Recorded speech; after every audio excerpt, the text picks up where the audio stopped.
Wanita itu sengaja memasukkan kapal selam khusus ke dalam pipa pembuangan, lalu dengan cepat mengendalikan kapal selam itu ke dasar berangkas sesuai peta pada alat itu. Setelah semuanya siap, wanita itu langsung melepaskan poliuretan di dalam kapal selam itu yang menyebabkan sistem pembuangannya benar-benar tersumbat.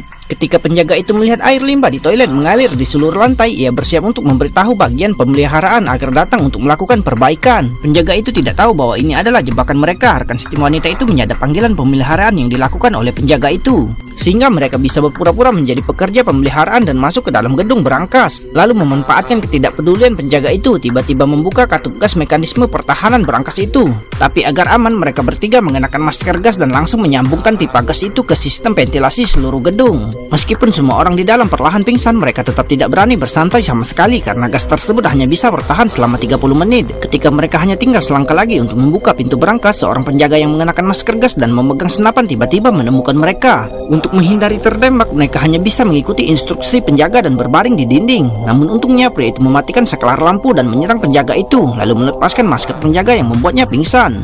Kemudian mereka mulai mendekati pintu berangkas dan mengecek udara di sekitarnya dan membuka masker gas yang menghalangi dan mengeluarkan program peretasan. Saat serangkaian kode berjalan lancar, pintu berangkas berhasil dibuka oleh rekan satu tim jarak jauh.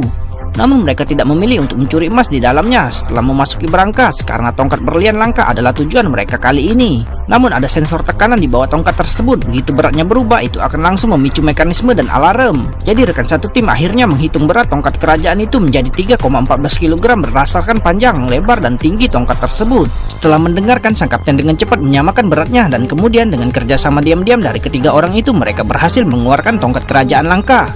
Tapi tanpa diduga, pintu di berangkas itu langsung menghalangi mereka. Kemudian air mulai mengalir di dalam berangkas. Ternyata nilai tekanan tongkat kerajaan tidak sesuai dengan perkiraan. Saat aliran air menjadi semakin deras, mereka bertiga hampir tenggelam hidup-hidup. Namun pada saat kritis ini, rekan satu tim tiba-tiba teringat pada prinsip tuas Archimedes. Jika berangkas itu penuh dengan air, pintunya akan menjadi rapuh di bawah tekanan air yang sangat besar. Jadi secara teori mereka hanya perlu menemukan linggis untuk mencongkel pintu. Untungnya setelah upaya mereka yang tak henti-hentinya, mereka akhirnya menemukan pedang. Namun mereka tidak memilih untuk mencongkel pintu dengan keras saat itu, tapi menunggu hingga air hampir memenuhi berangkas. Pada saat ini permukaan air naik ke atap. Jika pedang itu patah, jika salah satu dari mereka kelelahan, atau jika pintunya terlalu kuat, mereka akan mati lemas. Untungnya setelah usaha mereka yang tak henti-hentinya, mereka berhasil keluar dari celah gerbang neraka.